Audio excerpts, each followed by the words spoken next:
You're listening to a download from the outdoorstation.co.uk. Number 470.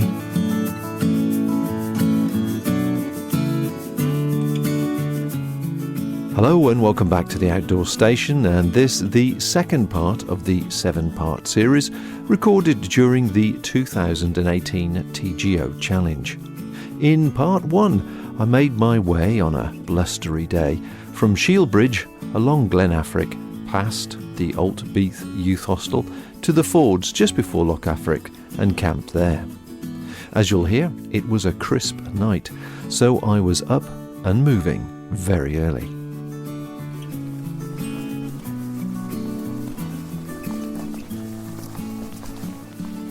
(7:30) day 2, Saturday.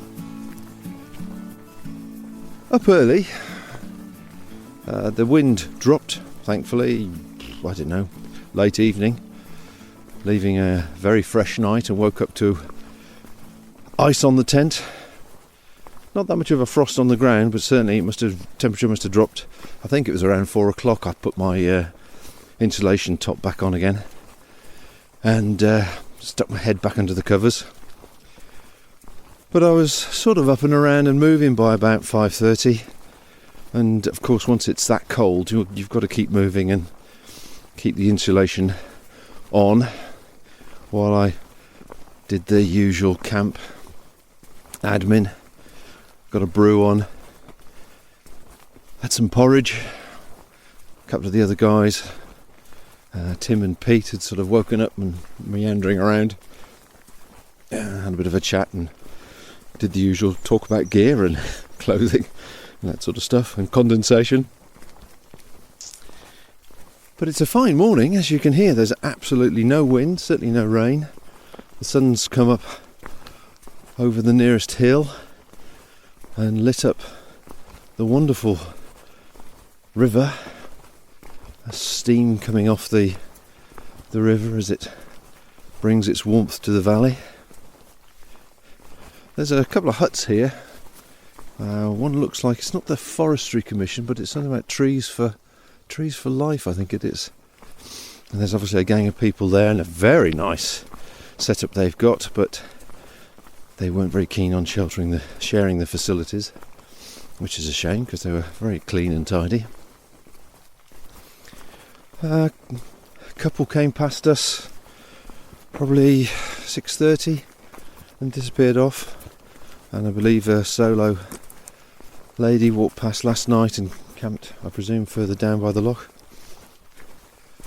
So my route today takes me a fairly meandering route over to Coogee, a place with a interesting reputation.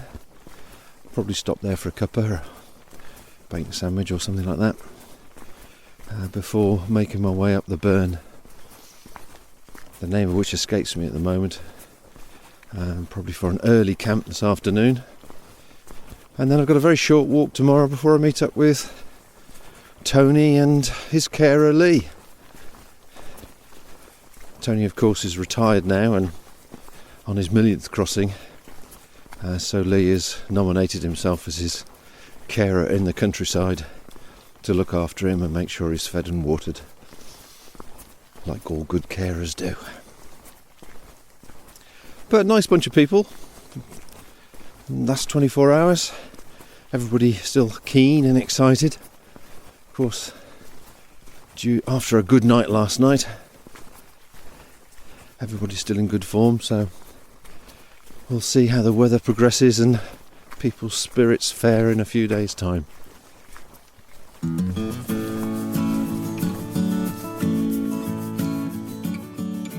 That morning, as I climbed the track towards Loch Affric, the sun rose and brought with it a steady warmth to the landscape.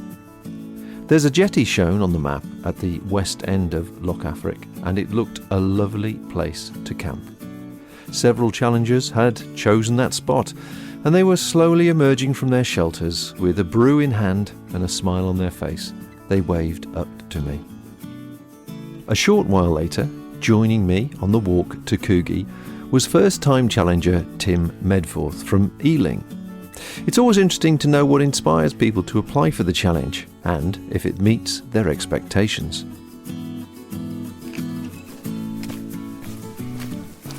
Your first TGO challenge, 2018. I think you've had a very glorious start, haven't you? Well, I'm sure every day's like this a little, Bob. At least I hope it will be. It's been fantastic.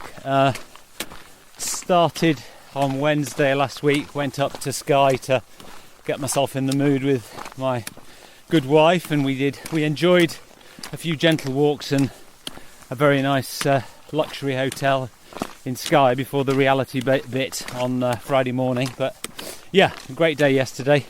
Met some fabulous people, and the weather was relatively kind to us apart from that hideous wind.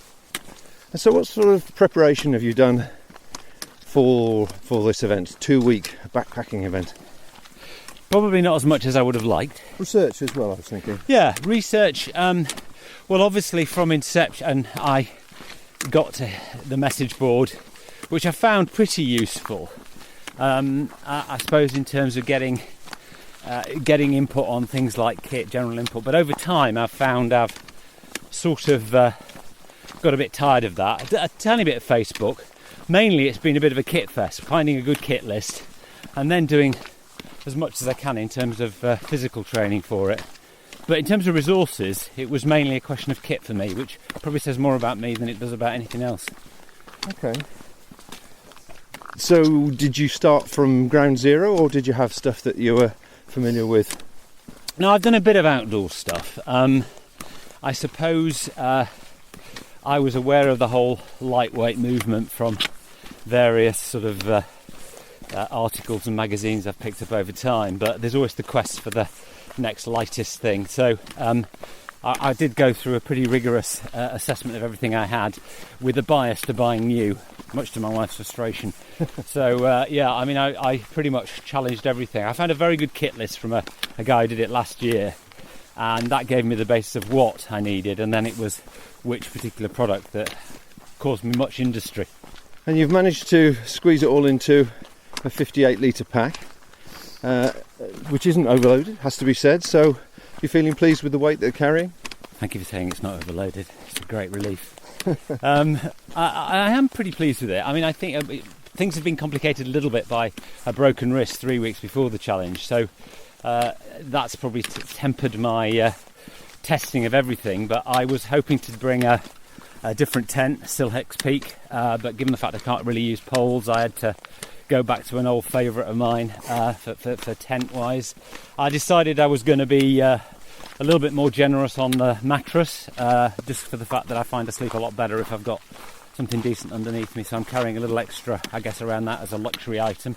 But beyond that, yeah, it's been a bit of a journey actually, because I would have to say I've made some poor purchases on the way to what my kit is now. But I feel appropriately smug for where I am today on day 2. Excellent, good. And so we all aim for keeping things as light and as practical as possible, but at the same time it's nice to have a few luxury items. So what have you taken on board as a luxury item and just going to accept the weight of it? It would be my Xped downlight wide and long mat, which I think is, I don't know, 750 grams. I was actually thinking of going ultra luxury and buying the chair kit for it. But when I actually saw the weight penalty and I saw the size of the thing, I decided that was a little too luxurious. So that actually didn't get delivered because Xped, for whatever reason, doesn't seem to be manufacturing it anymore. Right, so you decided a tree stump would do. That's exactly it. Yeah, excellent. Yeah. So tell us roughly about your route then, and what you're possibly anticipating. Well, I've still not mastered all of the Gaelic pronunciations of everything, but very simply I'm going in as much of a straight line as possible between Shielbridge and Stonehaven. Stonehaven because it has an end point. There's a great hotel there, the Marine Hotel, which is a great fish restaurant, and I just thought I'd need something to look forward to at the end of the journey. But for the most part, it's a straight line through all the usual places that you'll know better than me. Excellent. And in that case then, I look forward to seeing you at the end. And I always ask the question at the end, people about people's favourite kit and worst bit of kit. Yeah. So it'll be interesting to see what the conclusion is. Oh yeah, I'll certainly have an opinion, and I think we'll continue to inform that view. I mean, I'm very happy right now with my mattress. Certainly not a bad decision at all. So we'll see whether that's still the case and whether it's punctured and I'm sleepless for the last 10 nights.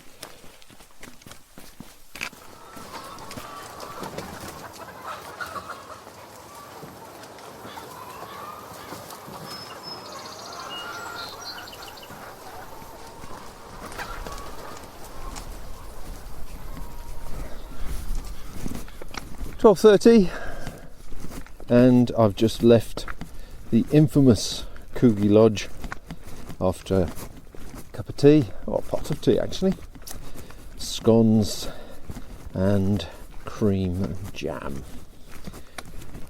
Tim joined me and a couple of other guys, Tim and I think it was Gary, and they enjoyed a bacon and egg sandwich. For those who don't know Coogee or know of its reputation, it's a family who live off-grid. Apparently they had a TV programme made about them because they had a bit of a battle a few years ago because the electricity company were putting pylons across their land but they wouldn't supply them with electricity, and that's still the case. Just undoing an electric fence. So an off-grid lifestyle, and they open their doors, if you like, every year for the TGO challenge, as numerous people pass through and enjoy either the cafe facilities, if you like, tea, scones, bacon sandwiches, that type of thing, all meals, full meals. They do full meals. And I think they had 16 staying tonight. So between tonight and probably tomorrow night, they'll probably have a good 50 or so people through, and it tops up their funds. But they only open for TGO Challenge every year. But an interesting lifestyle. Lots of family members around, all earning a crust one way or the other, I guess. So I've parted company with Tim now. He's headed off in a different direction. I'm taking the southerly route by the burn. I'm not in any great rush. I expect to be walking for an hour or so and then find a nice spot to camp and chill out for the rest of the afternoon. Tomorrow, as I say, I'm meeting Tony and his carer, Lee. I think I've probably only got about 5 or 10k to walk to meet them. So once again, another chilled out day. Providing, of course, the weather stays as it is at the moment, which has to be said is glorious. Sunny, but with a cool breeze. Just keeping you nice and cool. And warm enough and sunny enough to be very pleasant. Basically, same as yesterday, but without that high wind, which makes a massive difference. So I'm strolling along, just a base layer, a smile on my face, a cap on my head to stop my head getting sunburned, and a full stomach from Coogee. Not too sure if I'll see anybody else today, but let's play it by ear.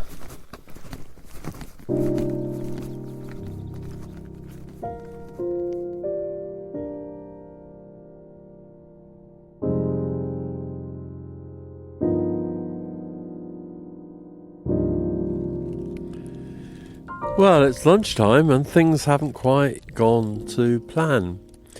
Yesterday I told you that I'd fallen on the way out yesterday, banged my knee, and it's swelled up quite a bit during the night. It wasn't too painful, but it swelled up. And first thing this morning, we really had to do a big overland stretch and cross a river, or do a hell of a long walk on tracks. And I tried to walk it off, but no avail. It's not going anywhere. So I can just about go on the flat and uphill reasonably well, but going downhill is just absolute murder. So we've had to abort. So my 10th challenge, and there you go. I'm still waiting to complete my 10th. So we, you really do have to think about safety at things like this. I think maybe anywhere else, if we hadn't had such a big day planned, I'd have been tempted to try and walk it off. But we haven't been able to walk it off. So we've walked back to Bendronegg Lodge, set up our tent in the sun, and we're just now sitting outside the lodge. Just a beautiful, beautiful afternoon, thinking about those challengers who are having one of those rare, magical, perfect days on the challenge. There's just a little bit of breeze. There's lots of sunshine. Great day for walking. And here we are, stuck back at Bendronegg Lodge. But, as they say, the mountains will be here again next time I come. So, I suppose there's a possibility we could wake up tomorrow morning and everything feels normal again, but I don't think it will. I just don't think there's much point in risking it. So, we've walked back to Bendronegg Lodge and we'll walk out tomorrow, back out to Atterdale. So, I can still walk and we'll take our time. And then we'll maybe try and think and innovate in terms of what else we might do for a few days in Scotland. Just enjoy the break. One of the most infuriating things, of course, is that there's no phone signal here. So we can't phone Challenge Control. We're booked into the hostel in Loch Affric tonight. So I don't know what happens if people don't turn up there, whether they just say it's a no-show, or whether they get serious and call out mountain rescue. Anyway, so there's not much we can do about it, really. So we're just going to rest up here today, hope my knee gets a little bit more manoeuvrable tomorrow, and just walk out. And I suppose, you never know, we might be lucky. We might even find an estate Land Rover or something that might give us a lift. Anyway, that's us for now. So there you go. So the podcasting's all over to Bob. So I just need to reassure Bob that I haven't done this just to outstage you, Bob, in the podcast stakes. But there you go. One injury, challenge fatal. But we'll speak to you again probably tomorrow.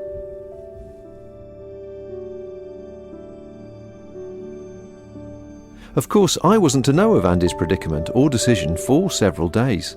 I assumed and hoped he was enjoying the same progress I was making in the glorious weather. However, that particular day I was in no rush, and so, as you'll hear, the novelty of not walking soon wore off.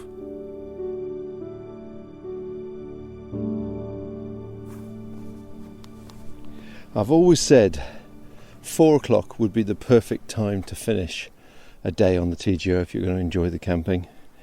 And here I am, 5 minutes to 4, at what can only be described as the perfect camping spot. So perfect, in fact, I'm getting extremely fussy about where I'm going to pitch the tent.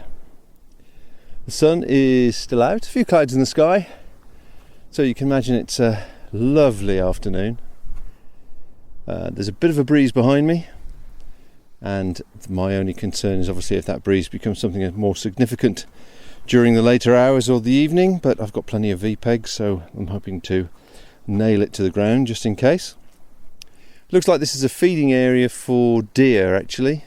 A lot of deer prints, and there's various plastic buckets which are roped to posts about 25-30 metres away, where obviously the deer might come and feed, presumably to keep them healthy or whatever. Stream, 10 metres away. Lovely fresh tumbling stream, really inviting. So much it might be actually suitable for a strip wash once I get myself sorted, get my gear off and get in there and give myself a wipe down with a flannel or something. Looks a bit algae in there, so I need to make sure I take my fresh water from the fast running area. So a charming ending to my day at the moment.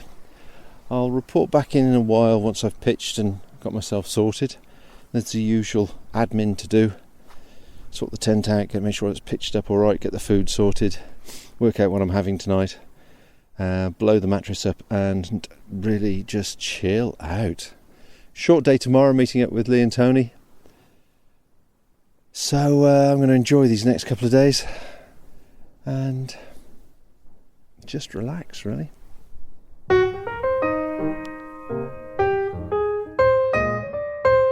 The home of UK-based audio and video podcasts for lovers of the great outdoors everywhere. It's all about getting out and having much more fun.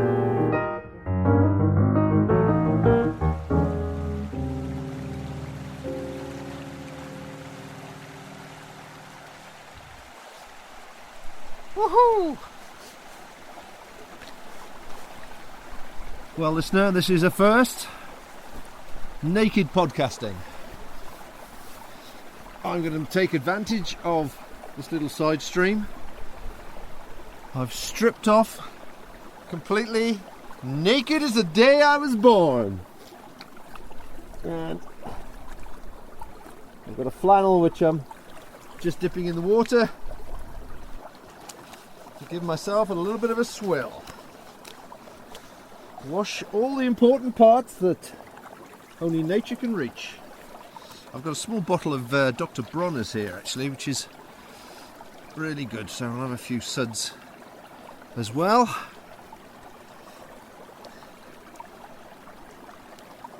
I might as well smell nice if I'm going to do this at all. Oh, it's cold. There's nothing worse than a cool chill of blast of fresh Scottish stream round your nether regions. But after you've washed in a cold stream, all the nerve endings get woken up and they go, hello, I'm awake now. Oh. And there's something remarkably refreshing about being naked in the middle of Scotland, having a wash. Very liberating. It's also a good time to inspect for ticks as well, which I don't appear to have any. Got dirty ankles, but that's about it, which is a good thing, especially as around here is a deer area. Woohoo! That was invigorating. Swirl that out. I've got one of these micro towels, which is absolutely brilliant. Very absorbent, but they don't take very long to dry at all. But in fact, in this breeze, I've dried off pretty well instantly. Oh. Well, this is a first, definitely. Naked podcasting. Let's make it a habit.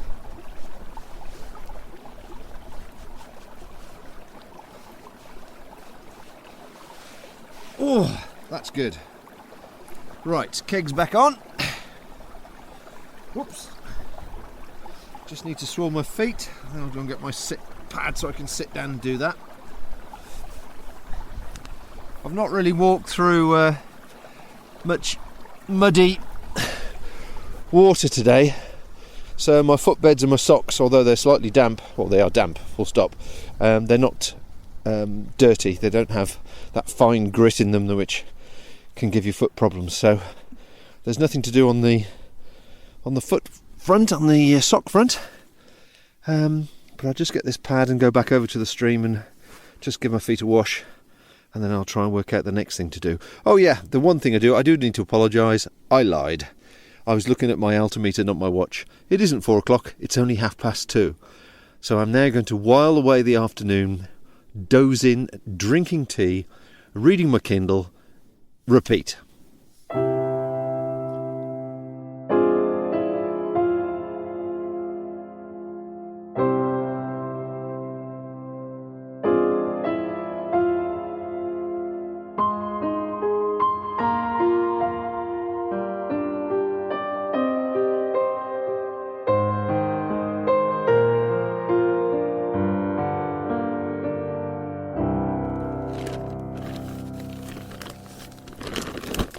This morning I asked Tim about his luxury item, which was his sleeping mat.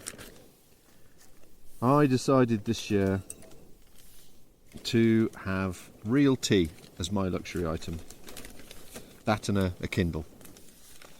But I'm in this dilemma that the powdered milk, when you put it into a hot tea, obviously stays all bitty. But I've only got a mug and a pan. So my lovely Whittard's Black Russian tea, which has got a lovely smoky flavour to it, and it always tastes fabulous out of a stream. I'm just trying to work out the logic way I can liquefy the milk, perhaps before boiling the water, and dropping the mug mate into the mug. If you're not sure what a mug mate is, it's a really useful thing. I have it every day actually. I use it for real coffee in the mornings at home.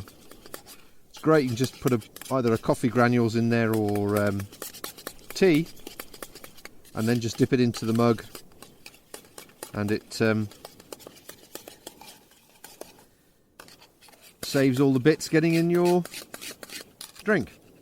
But as you can hear, I'm trying to mix up this powdered milk, this Marvel powdered milk, into the consistency of smooth liquid, which is quite difficult with a spork. And I don't know whether to put that in the pan and then add the water for the tea. Then I'll put it back into the mug mate. It'll be milky water, but hopefully the powdered milk bits won't get into the filter of the mug mate. Or do I leave it in the mug, heat up the water, put the water into, and then the mug mate into the mug, where it sits in a little pool of milky water anyway. Dilemma! Decisions. Things you do when you've got a whole afternoon to yourself.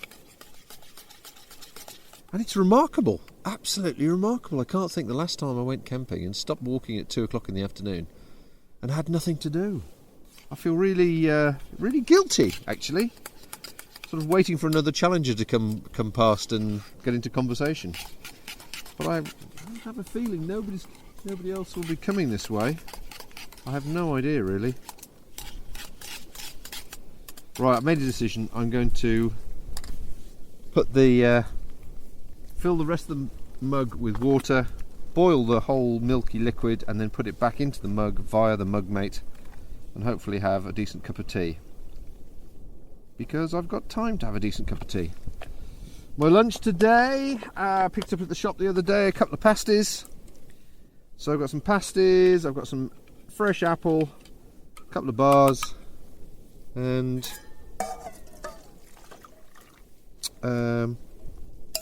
that's about it, I think. It was real self-control at Coogee not to indulge in bacon sandwiches and other exotic offerings that they had for sale. Very hard. But one of the reasons I've come on the challenge this year is to lose some weight, so I'm trying not to overindulge too much. However, I think Tony and Lee might have other ideas. Anyway, just thought I'd share that with you. Nothing else going on really. The sun is still beating down, so much so I'm sitting back inside the tent to get out of the direct sunshine. This is bizarre when you consider last week I couldn't get out of the wind and the rain. Scotland. Right, so portion of black tea in my mug, mate. If you haven't tried any black, fresh, loose leaf black tea or Russian caravan tea or whatever, you must. It's really, really gorgeous. Really refreshing drink. And the TGO is a good place to indulge. Why not?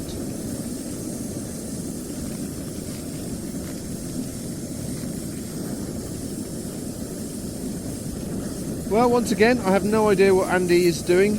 In fact, I've forgotten what his route is, so I seem to have been in the wilds now for a few days, and time seems to have become very confusing. I keep forgetting what day it is, which I think is Saturday. So I shall wait for my brew to mature. Get that in the mug, and I'll sit back and enjoy my pasty and a bit of fruit and some chocolate afterwards, and that'll be it, really. Chill out then for the rest of the day. I've had my wash. I smell fantastic. My wet socks and shoes are out in the sunshine drying. My towel's outside drying. The tent was obviously still icy, and well, it was icy this morning, so it was still wet when I put it up, but that's now dry. Can we just keep our fingers crossed the wind doesn't pick up tonight and spoil it? Fingers crossed. And relax.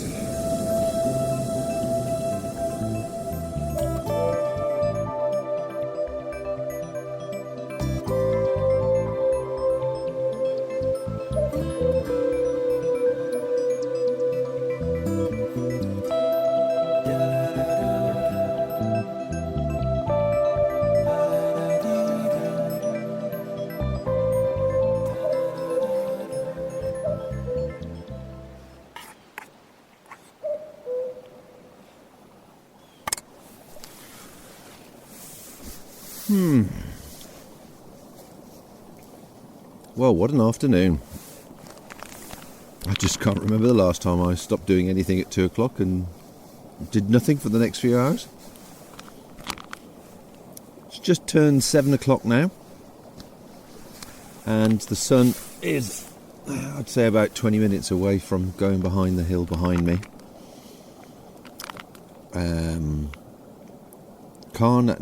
Corian Cruda, I think. Who knows? What a name. I'm camped just below Milan Odar. I took the path from Cluny to Sienna Croc, and I basically stopped and camped below Milan Odar.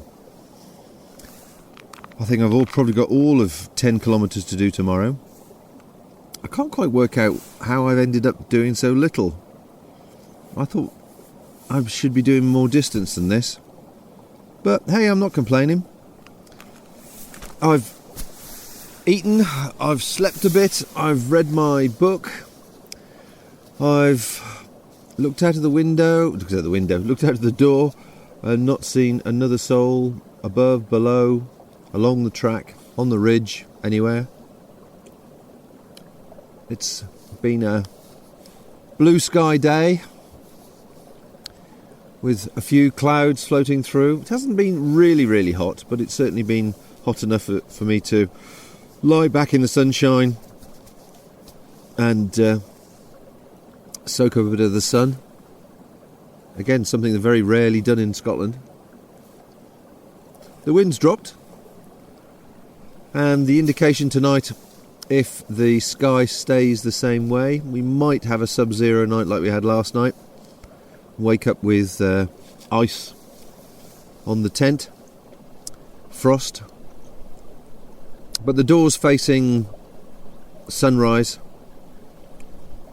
and as I'm not in a hurry, if that happens, then hopefully the sun will melt whatever frost is there, ice is there, before I start my exhausting 10 kilometres walk, which is basically a climb of about 100 metres over a couple of kilometres, and the rest of it is all downhill. Well, apart from the very end, where I'm hoping to meet the guys at Eason Ban Waterfalls. So, not much to report really. I've just eaten my Thai beef curry and rice, homemade dehydrated of course, which is extremely filling. And I shall probably have another bar of chocolate, I think. I brought a little half bottle of whiskey with me in one of the GSI containers, so I have a little snifter of that at night time. That's about it really. Another busy day in the hills. So I'll just do the washing up now, sort everything else out, and get ready to settle down. Probably go to sleep in, I don't know, hour or so, something like that. Oh, tough life.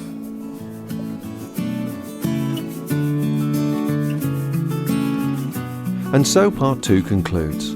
In part 3, I head towards a grid reference given to me by Lee and Tony, in the hope they actually turn up, and I get to hear about their trip so far.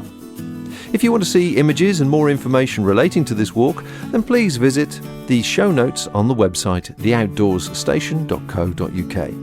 A video will also be coming later on in the year. So until next time, folks, bye for now. Thank you for listening to this podcast. To hear or see more from our extensive free library, please visit theoutdoorsStation.co.uk.